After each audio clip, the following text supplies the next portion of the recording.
Hi, everybody, and welcome to Sip and Chat. This is a recording of the weekly conversation circle I have with students on Thursday night at 7 with a group of people. And we just sit around and we talk, and we usually cover one pronunciation topic. So tonight we're talking about linking, and we're specifically talking about the sound ja.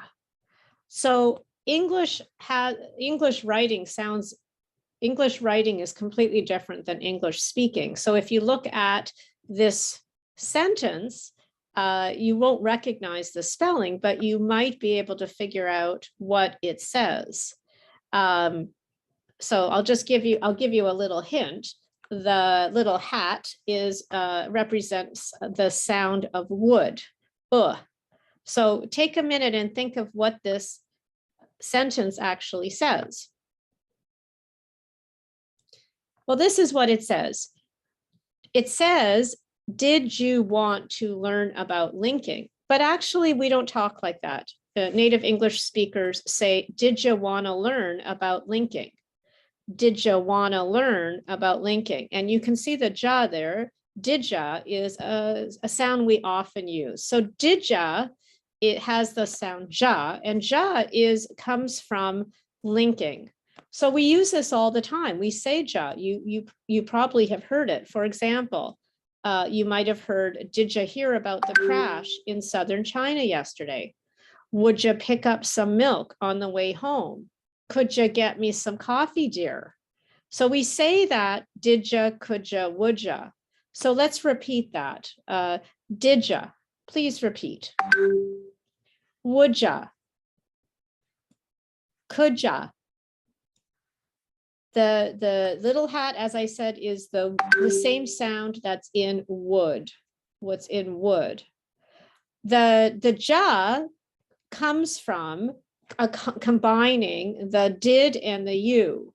So what really happens is, to make it faster to talk, what we do is we get rid of the duh and the ya and combine it to didja.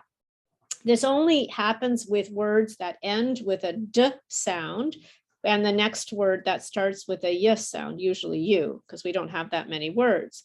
So it doesn't happen with words or expressions like do ya, because there's no d at the end of the first word. So only did ya, could ya, would ya. Okay, so that's the reason. Did ya, could ya, would ya.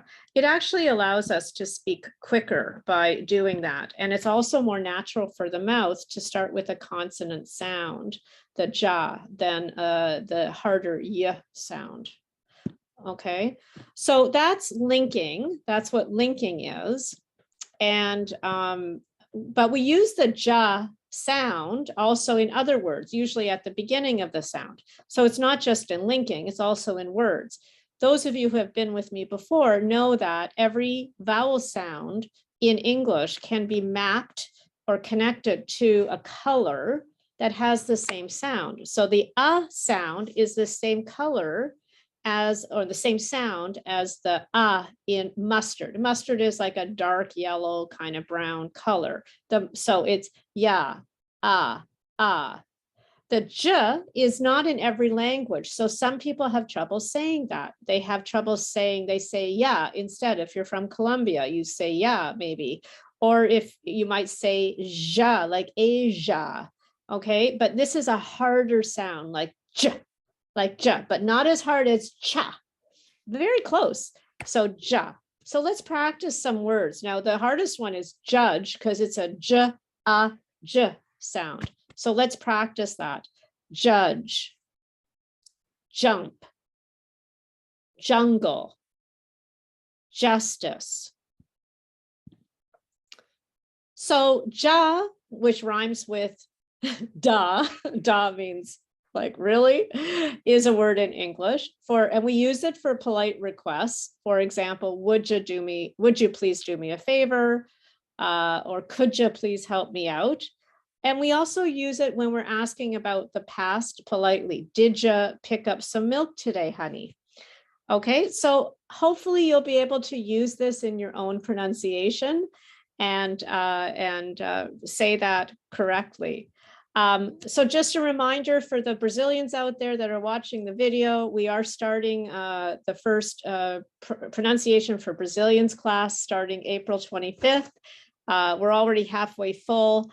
If you're interested in that, if you're from Brazil and you want to learn about problem sounds and pronunciation, please contact us at wcels@gmail.com.